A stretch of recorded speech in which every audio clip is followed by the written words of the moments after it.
The Far From Home team have just released the Forever Skies test branch, which is going to give players early access to items that will go into the next patch for testing. So do bear in mind that this is basically a beta branch and things can and probably will go a little bit wrong. But if that does happen, make sure you report it to the team so they can get on it and get it fixed before it goes out to the main branch. Or if you want to avoid the niggly little bugs and don't want to partake in that sort of helping the team and finding the bugs, then not to worry, because a lot of the community are already in on it, and hopefully this branch will be pushed out relatively quickly, providing there are no major issues. Now, if you are a fan of Forever Skies, make sure you drop a like on the video, subscribe to the channel, and stick around for more Forever Skies content. Now, they have released some patch notes and a bit of a dev letter about this test branch. It said, "Hello, exciting news, scientists. We've been getting quite a few requests from players about the possibility to test and give feedback for updates. As many of you, this is part of the early access that you enjoy the most, seeing how things change, develop, and to have a say in how the game will shape up. The test branch is designed to gather feedback, identify issues, and make necessary improvements before the official release, so please do consider taking part only if you believe you have the time to test and submit feedback."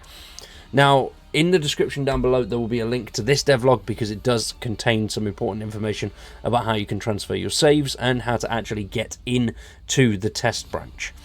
And also, I will put in there a link to any feedback that you can give to the team. So the more feedback that the guys get, the better, and the quicker they'll be able to identify any issues that are cropping up. So if you do play, make sure you give the guys some feedback and let them know what you think. So this is open to all players as well. You can opt into it. There's no NDAs. And the way you can do that is by doing this here. So if you right click on your game, go to properties and then go to betas, and then you will see the check code there, paste in there, blimp workshop, capital B, capital W, check code, and then this will pop up. Beta flight public test, beta for an even early access to future game updates. And then once you've done that, you'll just update your game.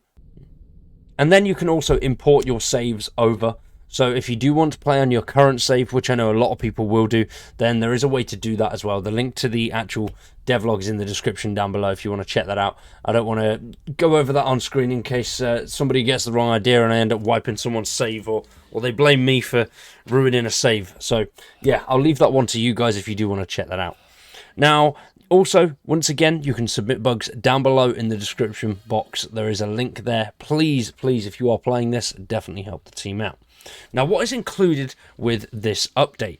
There's loads and loads of new gameplay changes, which make the game so much easier. They make ease of play a lot better, and the general sort of flow of gameplay is definitely improved with this update. And I like that. It makes things feel smoother. It makes the game more fun and more replayable. So obviously we've already got the deck extractor, which obviously I ballsed up on my last video. But yep, the deck extractor. We now have an auto extractor, which enables you to separate items and pick what you want the extractor to pick up, which is so much easier than just having it turning off and on. And I love it. It looks so much better, as you can see here. Just the little pop-up cards, really cool. I haven't found it in game yet, but hopefully we can find it soon. Recycler. Now, what the recycler does, well, it says on the tin, you can pop old items into there and you will get back some of the items that you used to craft. Now, I haven't found this yet either, so I don't know if you can put every single thing in. I know you can put everything that you've crafted in there, but for me personally, can we put the pictures, the posters, and all that kind of stuff in? Because I've got loads of them just kicking around, and I can't do it. I can't just throw it away. I need somewhere to put it. So if we could get something along those lines, I think that would be really, really cool. And now, obviously, with more systems that involve power, we're using a lot of batteries. So we're having to craft them a lot. What I do think would be really cool for the next update is some sort of solar panel system. I think that would be really cool. Rather than using batteries for everything, I think a solar panel system would work really nicely in this game. And then, obviously, we have the big one. The big one, the one that everybody has wanted, especially me because I keep crashing, I'm not very good at flying, and that is the gangway. As you can see here, this once again is another findable item, and it's cool. So definitely I'm going to be hunting for this one as soon as possible. But other than these three main things, the overall core gameplay changes are really, really smooth, and I like it. Even on the beta branch, I'm not having any issues so far. I had one small issue where I was transferring one thing over, doing the fast transfer, where you hold and right-click, and one item disappeared. But other than that, I've had no issues on the beta branch so far, which is good. Very good, especially for a beta branch.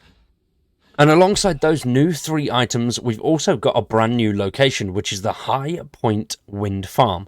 Now, I'm going to go over all of these new items and the new location in another video in a couple of days' time. So stay tuned for that one. So also new artifacts, and now, which makes life so much easier, your radar will grey out areas. It took me a while to actually notice it, because I didn't even notice at first. I was just looking and then I was like, oh yeah, what's happened there? And then had another read through the patch notes and noticed that, which is really cool.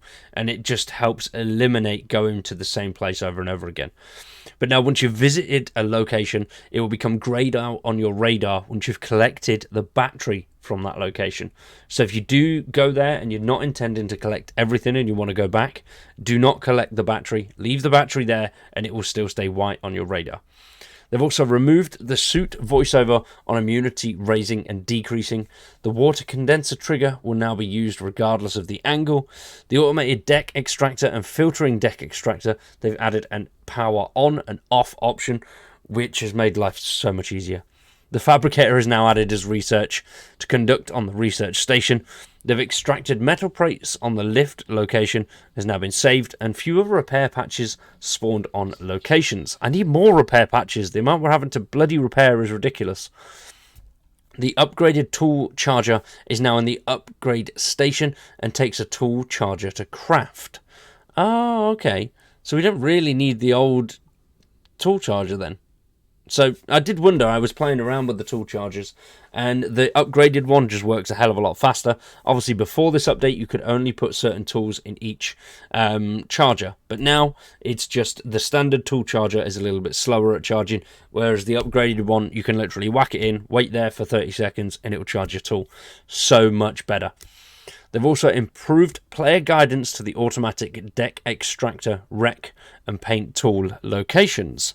Now obviously we've gone over this already, but the stack size and resource balancing has just helped so much. So almost everything is now stackable. So batteries, small storage and hanging shelves have more space inside. They've reduced the price of some crafting materials, and fat and glowing moths, now they've had a nutrition parameters tweak, which for the better. So everything works nicely. I like it. I like it. It's very good. They've also done some small UI changes, so when you save or exit the button, so they did have save and quit, now they've separated those two into save and quit as separate buttons, and when you quit now it will ask you if you want to save the game, which is so good. I did quit, I think it was on like day 3, just after launch day. I quit after 2 hours of playing and forgot to save it, so I had to do everything again, which was a pain in the ass, but it was all good. They've also added different graphic settings, so an option to use suggested graphics based on your benchmark. So this will run automatically for new players on launch, but existing players can find the option in the graphic settings. So I'm assuming a lot of people will end up running it on Epic or High. The parameters for Epic and High aren't actually that high. If you've got a decent system, it'll work. Now they've also done some accessibility improvements. The game is now fully playable with controllers, which is absolutely amazing. Absolutely love it. So you can use Xbox One, Xbox Series X, DualSense and DualShock 4 controllers on Forever Skies. So screen shaking has also been decreased for jumping and when using tools to decrease motion sickness. And they've also added Italian language. Now, alongside that, there is loads of fixes and a few other small changes. But if you do want to see all the fixes that they put in, then check the link in the description down below. And once again, please, if you are playing this game, report any feedback to the developers, because it really helps and it gets this beta branch pushed to the main branch much quicker. The more players that they've got testing it, the more issues that they can find, get out there and fix them, then it will come out to everybody a lot quicker. So if you are playing it, please report it. Let the team know if you have any issues, or if you don't have issues and things are going well, let them know. For now though, we're going to wrap that one up there. Let me know what you think down below in the comments. Is this game heading in the right direction? I definitely think so, and I can't wait to see what they have in store for us next. Let me know what you want to see next for Forever Skies down below. Drop a like on the video, and you can also see one of these 2 videos on your screen if you want some more content from me. I've been Wired, you've been awesome, thanks for watching, and we'll see you in the next one.